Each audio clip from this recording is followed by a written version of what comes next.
तो रंजीत जी मुझे ये बताइए, जो आपने संभाला बुक लिखी है, हाँ, संभाला है मतलब क्या, मतलब कहाँ से नाम आया, और ये बुकें कहाँ मिलेंगी? आपने पब्लिश कर दिया होगा? हाँ, बुकें पब्लिश हो गई हैं। बुकें आपको अमेज़ॉन और फ्लिपकार्ट पे मिल जाएंगी। और ये सबसे बड़ा अच्छा क्वेश्चन आपने पूछा कि संभाला क्या है। संभाला एक वो है जो अभी तक आपने संभल सूझ रहे होंगे कि लोग संभल ढूंढ रहे हैं, यूपी में है कि बिहार में है, झारखंड में है। तो संभल कोई एक जगह नहीं है। संभल एक ऐसा है जो इंसान को नियम पूर्वक संभाले, वही है संभल। और संभाला इंसान को नियम पूर्वक चलाने के लिए, संभालने के लिए बना हुआ है।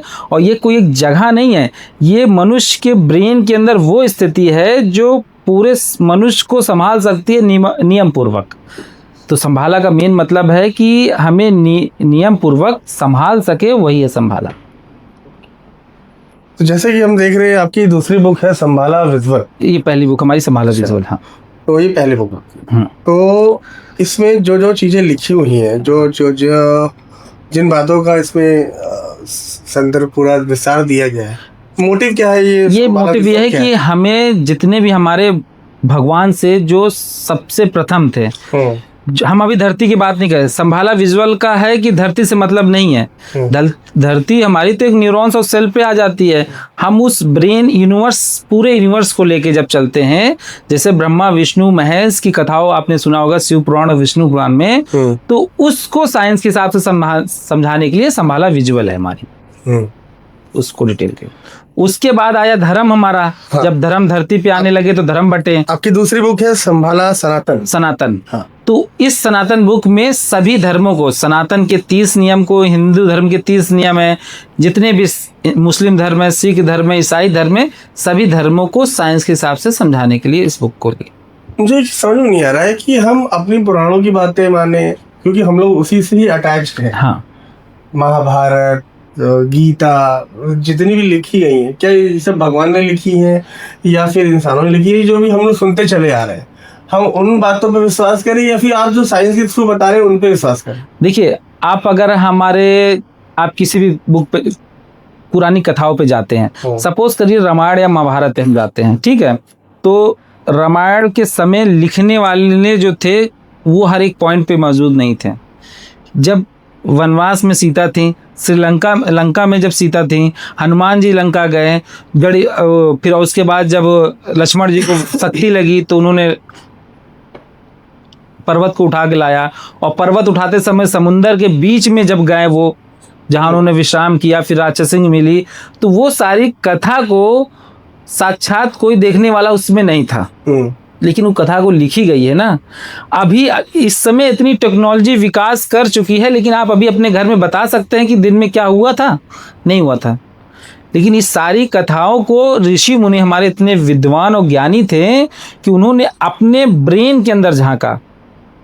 अपने जब ध्यान पे बैठते थे वो, तो अपने ब्रेन में झांका और ब्रेन के यूनिवर्स को हमारे यूनिवर्स से कनेक्शन क्रिएट किया, और वहां से सारी डाटा को रिसीव करके उन्होंने किताबों पे लिख दिया। अच्छा, कहने का मतलब है जिस समय रामायण और गीता और सारी चीजें जो हुए हैं, हाँ, उसमें कोई लिखने वाला नहीं था, क्योंकि ये सब हमारे एक्चुअल में हो चुका है। ये सब चीजें, ये सारी चीजें हो चुकी है, और एक बार नहीं करोड़ों बार हो चुकी है। खाली ये एक पृथ्वी नहीं है, इसी तरह अरबों पृथ्वी है जिसमें ये सारी रामायण और महाभारत हो चुकी है। तो उन्होंने, लिखने वाले ने खाली इस पृथ्वी के लिए नहीं लिखा, वो करोड़ों पृथ्वी को के हिसाब से पूरी रामायण और महाभारत को लिखा है उन्होंने।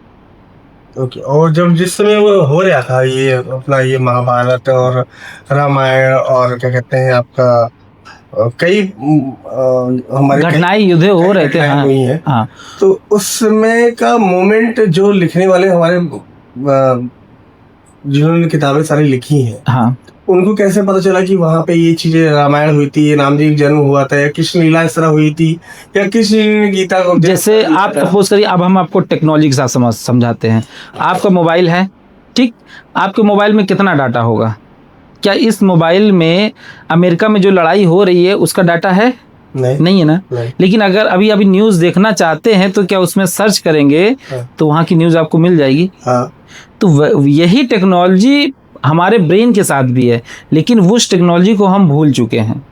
लेकिन हमारे पुराने ऋषि मुनि थे, वो अपने ब्रेन से यूनिवर्स से कनेक्शन क्रिएट कर लेते थे और सारा डाटा हमारा यूनिवर्स में स्टोर है। आज हम जो बात कर रहे हैं ये भी डाटा हमारा यूनिवर्स में स्टोर हो जाएगा और आज नहीं करोड़ों साल बाद भी उस डाटा को हम रिसीव करना चाहें तो रिसीव कर सकते हैं। और साइंस ने यहाँ तक ये भी बताया है कि जो हमारी आवाज़ निकलती है ये कभी ख़त्म नहीं होती है, ये साउंड वेव कभी ख़त्म नहीं होती है, खाली वो टाइम के साथ साथ लो हो जाती है उसकी एनर्जी। अगर हम ऐसी कोई डिवाइस बना लें जो लो एनर्जी को एम्पलीफाई कर सके, तो जो कृष्ण जी ने उस समय कुरुक्षेत्र में खड़े होकर गीता सुनाई थी वो भी हम इस समय एम्पलीफाई कर सकते हैं, सुन सकते हैं। हाँ, तो लेकिन वो सारी डाटा हमारे यूनिवर्स में स्टोर है और ऋषि मुनि उसमें से जाके वहां से डाटा रिसीव करते थे, उनके पास वो कला थी। जो रामायण जैसे लिखी गई है, हाँ, गीता के सारे उपदेश हैं, हाँ, ये सब भी साइंस में, सारे साइंस पूरा A to Z, एक भी कथा साइंस से बाहर नहीं है। अब अगर जैसे अब हमारी तीसरी बुक आते हैं, अब देखिए हम संभाला अवतार नीचे अवतार। हाँ, इसमें संभाला अवतार, इस संभाला अवतार में हमने एक्सप्लेन किया है। अवतार से तो आपको समझ गए होंगे विष्णु जी के 10 अवतार हुए थे। ठीक, अभी तक हमने विष्णु जी के 10 अवतार को इस धरती पे, आपने सुना होगा ना धरती पे 10 अवतार हुआ है, तो हमने इस धरती पे 10 अवतार को एक्सप्लेन किया है। और फिर मनुष्य के ब्रेन भी एक यूनिवर्स है, तो उस यूनिवर्स के अंदर जो धरती है उस पे जो अवतार हुआ उसको भी हमने एक्सप्लेन किया 10 अवतार को। अब एक थोड़ा सा अवतार आप समझ लीजिए। सपोज करिए जब धरती में कुछ नहीं था, केवल जल था, तो जीवन नहीं था, तो सबसे पहले विष्णु जी ने किसका अवतार लिया? मछली का अवतार। तो ये डार्विस थ्योरी ने भी इसको प्रूफ किया है कि जब मछली का अवतार का मतलब है कि जब जल में कोई जीव नहीं था तो सिंगल कोशिका जब मल्टीपल कोशिका में बनी तो सबसे पहले मछली का जन्म हुआ। वही मछली, हमारे मछली का जो अवतार जितने भी हुए हैं, एक क्रांतिकारी परिवर्तन को ही अवतार आप कह सकते हैं। किसी भी हमारे इस धरती पे एक क्रांतिकारी परिवर्तन आए और परिवर्तन लाने वाले को हम अवतार कहेंगे। तो जितने भी विष्णु भगवान के अवतार हुए हैं, हाँ, वो क्या सब वो एक लेसन की तरह है? हाँ, एक लेसन की तरह है। जैसे अब आपको समझाते थे, पहला अवतार जब सिंगल कोशिका जीव थे, जब सिंगल कोशिका से मल्टीपल कोशिका जीव बने तो मछली, तो एक क्रांतिकारी परिवर्तन आया, तो उनको बता दिया हमने मछली का अवतार, विष्णु जी का मत्स्य अवतार हो गया। उसके बाद जैसे किनारे की मछलियां जो थी वो पहले पानी में रहती थी, फिर पानी से बाहर आई, जितनी देर जिंदा रह सकते थे, फिर सांस लेने में दिक्कत आई, फिर पानी में, तो उन्होंने ऐसे प्रैक्टिस करते करते तो गलफड़े से उनका फेफड़ा बन गया उस मछली का, तो वहां एक क्रांतिकारी परिवर्तन आया, तो वो हो गया कछुआ का अवतार, विष्णु जी का कछुआ का अवतार। तो ये जो कूर्म अवतार कहते हैं इसको। ओके, नहीं कछुआ का, जहाँ तक हमने सुना है कछुआ का अवतार तब हुआ था जब ये आपका समुद्र मंथन। वो समुद्र मंथन तो हमारा अलग टॉपिक है, वो हम आपको समुद्र मंथन एक अलग कहानी है। वो कहानी अगर अभी आप समझा देंगे तो बहुत बड़ा विवाद खड़ा हो जाएगा, तो इस कहानी को समझने के लिए आप उस पुस्तक में पढ़ लेंगे तो ज्यादा अच्छा है। क्योंकि मैं नॉर्मली पूछना चाह रहा हूँ, समुद्र मंथन में जब कछुआ का अवतार हुआ था, विष्णु भगवान ने किया था, तो अवतार जैसे कि बता रहे आप पहले हो चुका। हाँ, तो समुद्र मंथन में तो कछुआ का अवतार भी बताया गया है और लक्ष्मी जी भी उसी में प्रकट हुई थी समुद्र मंथन में। तो वो टाइम वेरी कर जा रहा है, तो उस टाइम पे हम अभी नहीं चल रहे हैं। ठीक है, कि समुद्र मंथन में कछुआ उतार हुआ तो विष्णु जी का अवतार हुआ, और उसी समय विष्णु जी ने फिर अप्सरा का रूप भी धर के आए थे, मोहिनी का रूप धर के भी आए थे। तो वो एक कहानी अलग है, वो एक खिचड़ी बनी हुई है, वो अलग टॉपिक है, उसको पूरा एक्सप्लेन कराया गया हमारी पहली किताब संभाला विजुअल में, समुद्र मंथन से एक्सप्लेन किया गया। वो उस टॉपिक से पढ़ेंगे तो वो टॉपिक अलग है। वो उस पे पढ़ने का मतलब है कि अभी विवाद खड़ा करना, वो एकदम कंट्रोवर्सी हो जाएगा कि हमारे भगवान को किस चीज से डिनोट कर दिया गया है, वो तो वो भी नहीं बता सकता उसको। वो आपने लिखा है? वो लिखा है, पूरा एक्सप्लेन किया। अगर उसमें भी आपको पढ़ने के बाद अगर आपको लगे कि एक भी पॉइंट उसमें कुछ गलत लिखा है तो हमें तुरंत बताइए। अब आते हैं हमारा, जैसे अब वो कछुआ का अवतार हुआ, ठीक है, कछुआ का अवतार हुआ, वो पानी में भी रह सकता, जल में रह सकता, और फिर जब जीवन केवल जीवन वो था, पानी में डूब गया था, कहा ना, तो जीवन पानी में, तो सुअर का अवतार लिया उन्होंने। तो सुअर ने धरती को समुद्र से बाहर निकाला। अब लोग कुछ कहते हैं कि भाई धरती तो में ही समुद्र है, तो किस समुद्र से धरती को बाहर निकाला? तो धरती एक जीवन का प्रतीक है। तो मतलब जब उस समय कछुआ और मछली जब थे तो वो सारा जीवन पानी में था, तो जीवन को पानी से बाहर जमीन पे लाने के लिए तो उन्होंने सुअर का अवतार करता है। तो वहां एक डीएनए में क्रांतिकारी परिवर्तन आया जिससे सुअर का विकास हुआ, तो वो सुअर का अवतार हुआ। और पुराणों में अलग चीज बताई गई, पुराणों में अलग चीज बताई गई है। हिरण्यकश्यप का वो भाई, वो एक देखिए हिरण्यकश्यप का। अब आ जाते हैं हम थोड़ा सा इस चीज पे, एक टॉपिक हमको बता दें। एक आपने घटना सुनी होगी, नालंदा विश्वविद्यालय में सारी किताबें जला दी गई थी हिंदू धर्म की। हाँ ठीक है। हाँ, अब ये बहुत बढ़िया क्वेश्चन आपने पूछा कि हमारे सनातन धर्म में ऐसा क्यों लिखा है। हाँ, आप सपोज करिए जब नालंदा विश्वविद्यालय में वो किताबें जलाई गई हैं तो उस समय भी हमारे हिंदू धर्म में कुछ महान ऋषि मुनि रहे होंगे जिन आप जो भविष्य देख सकते हैं, जो उस समय भविष्य बुक एक भविष्य मालिका भी आपने सुना है जो कलयुग कब आएगा उसका बारे में लिखा है। तो जब 600 साल की कहानी को उन्होंने पहले लिख सकते हैं, तो उस समय कुछ ऋषि मुनि होंगे, तो उस घटना को होने से पहले उनको महसूस होगा कि ये होगा आगे चल के। तो उन्होंने क्या किया, अपनी जितनी भी वैज्ञानिक तत्व है, कहानियां हैं, उसको एक कहानी के रूप में कोड वर्ड में लिख दिया। सपोज करिए अगर आप अभी जेल में बंद हैं, ठीक है, अगर आपको कोई मैसेज हमको भेजना है कि आपको हम जेल से कब छुड़वाएंगे या कुछ भगाएंगे, कुछ भी गुप्त मैसेज भेजना है, तो हम क्या करेंगे? आपको एक आपकी वाइफ के द्वारा एक लव लेटर लिखाया जाएगा।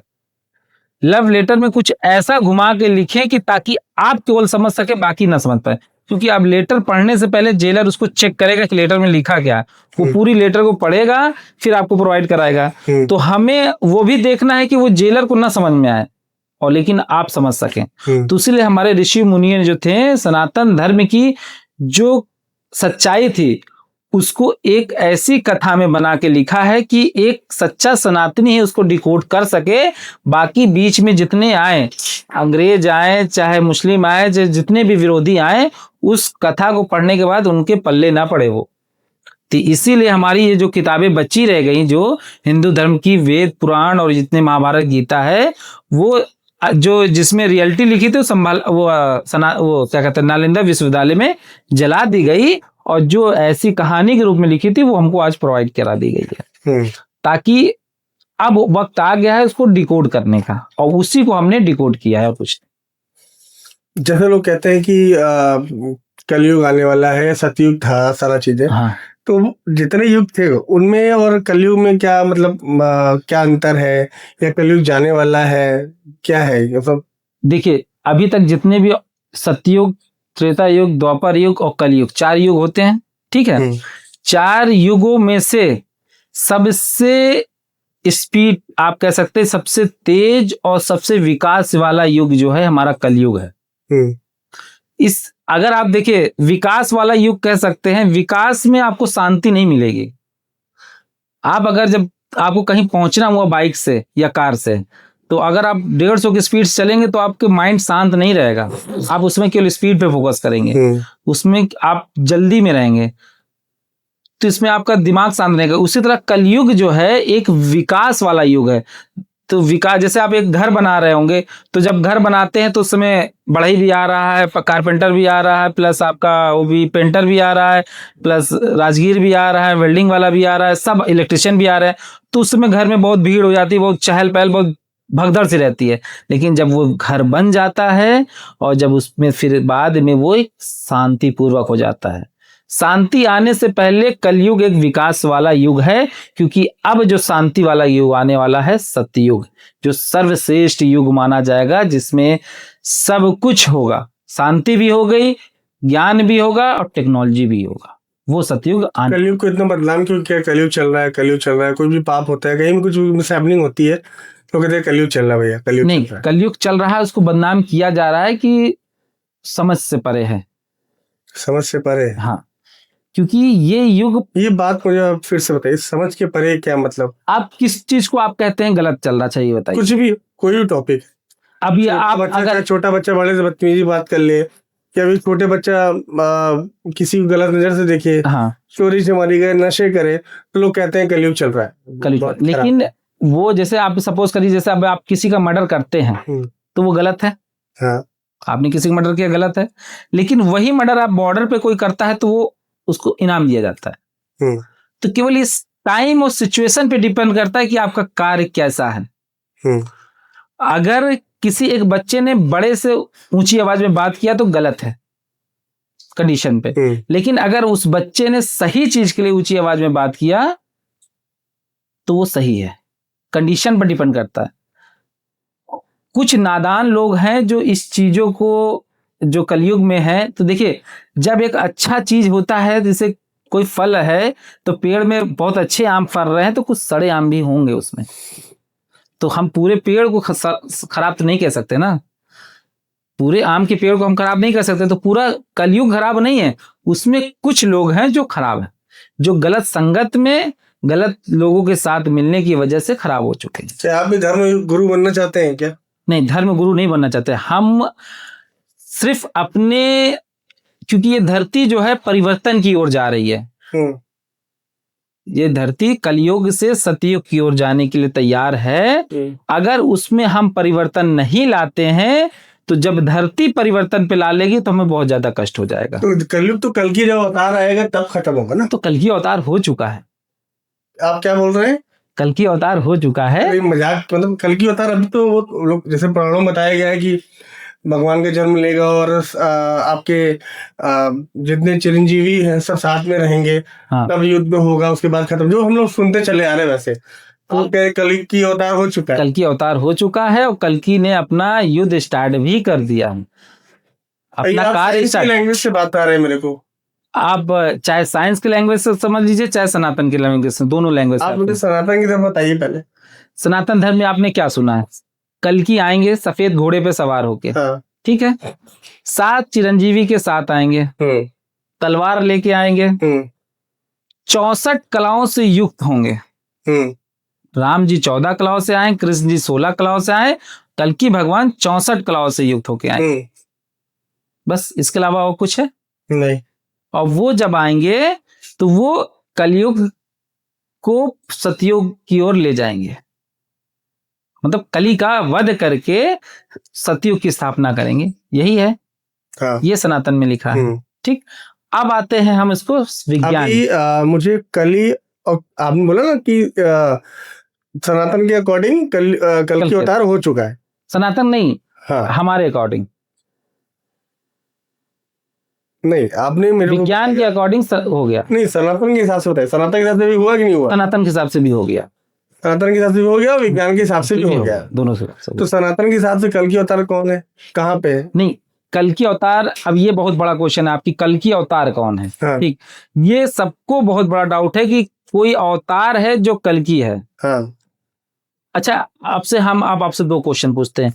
राम और कृष्ण ये भी अवतार थे, तो राम का अवतार कौन थे ये बताइए? विष्णु जी।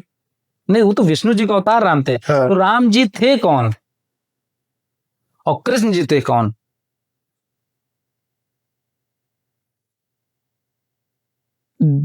जितने भी अवतार हुए सब एक राजा ही थे या बहुत बड़े लोग थे। राम जी भी दशरथ के एक राजा के पुत्र थे, कृष्ण भी उस अपने एरिया के पूरे एकदम राजा ही के समझ माना जा सकता है। ठीक है, और बाकी जितने अवतार हुए सब राजा के, जितने भी बड़े हुए सब राजा के हुए हैं, जो एक हाई लेवल में थे वही अवतार हुए हैं। ये मानते हैं आप इस चीज को? ठीक है, अब सपोज हम आपको पहले एक एग्जाम्पल समझाते हैं। आपने एक कृष्ण मूवी देखी होगी, कृष्ण है, ऋतिक रोशन की मूवी देखी है। उसमें जब कृष्ण से एक बच्चा पूछता है कि कृष्ण है कौन, तो वो कृष्ण क्या कहते हैं? जो दूसरों की मदद कर दे, जरूरतमंद की मदद कर दे, वही है कृष्ण। तो उस बाद कृष्ण ने उसको एक ब्रेसलेट दिया, उसने पहना, बच्चे ने भी कहा कि आज से हम भी है कृष्ण। तो जब विलन ने पूछा कि कृष्ण कहाँ है, कृष्ण कौन है, तो सब ने हाथ उठाया कि मैं हूं कृष्ण, मैं हूँ। तो जो दूसरे की मदद कर दे वो है कृष्ण। तो इसी तरह जो पुरुषों में उत्तम हो, जो मर्यादा पूर्वक हो, जो नियम से चले, वो है राम। अब एक आपको इस समय की एग्जांपल समझा देते हैं। एक क्रिकेटर हैं, आप क्रिकेट देखते हैं, आईपीएल इसमें तो बहुत बढ़िया चल रहा है, ठीक है, तो आप क्रिकेट देखते हैं, तो अगर उसमें से हम कह दें कि क्रिकेट का भगवान कौन है, तो एक नाम उठ के आता है सचिन तेंदुलकर। तो सचिन का नाम क्यों आता है? क्योंकि वो बेस्ट है, उसमें सबसे बेस्ट है ना वो। हाँ। लेकिन क्रिकेटर का नाम बोले तो कई लोग का नाम आ जाएगा। तो इसी तरह जब राम जी थे तो उस समय जो मर्यादा लाने के लिए जो क्रांतिकारी परिवर्तन लाना था, उस एक, तो उसमें खाली एक राम नहीं थे। उस समय एक ही राजा तो रहे नहीं होंगे, बहुत राजा थे। तो उन्होंने सबने परिवर्तन लाने की कोशिश किया और उस परिवर्तन लाने में जो सबसे श्रेष्ठ रहा उसको हमने राम भगवान मान लिया। जैसे क्रांतिकारी अभी जो हमारे अंग्रेजों से लड़ाई होनी थी, उसमें जो सबसे क्रांतिकारी थे उनमें जो सबसे श्रेष्ठ थे उनका हम नाम जानते हैं, बाकी बीच का नाम किसी को नहीं जानते। अब उसी तरह जब हमारा आया कृष्ण जी का जन्म, तो उस समय जब युग आया तो राम जो विष्णु जी का अवतार थे, ना झूठ बोलना, ना किसी के साथ गलत करना, ना कुछ करना। राम विष्णु जी का सेम अवतार वही भी थे और सेम अवतार कृष्ण जी में, लेकिन उनके मिरर इमेज थे। उन्होंने एक पत्नी रखनी, उन्होंने 3 पत्नियां थी उनकी कृष्ण जी के।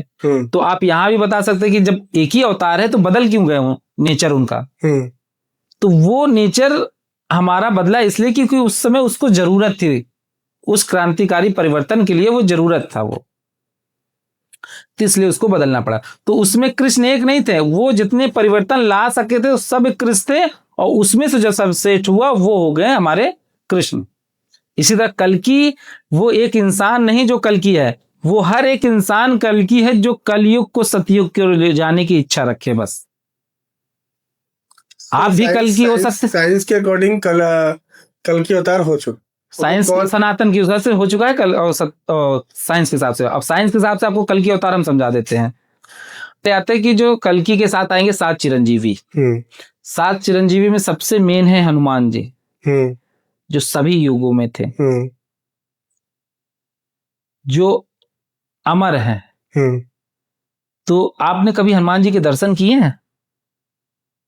हाँ, मंदिर जाते हैं, दर्शन करते हैं। मंदिर में तो आपने पत्थर के दर्शन किए हैं। तो हम लोग पत्थर ही पूजते हैं, तो वो क्या गलत है क्या? पत्थर पूजना गलत नहीं है। हाँ। पत्थर की मूर्ति बनाने से हम सिर्फ अपने मन को एकाग्र करते हैं।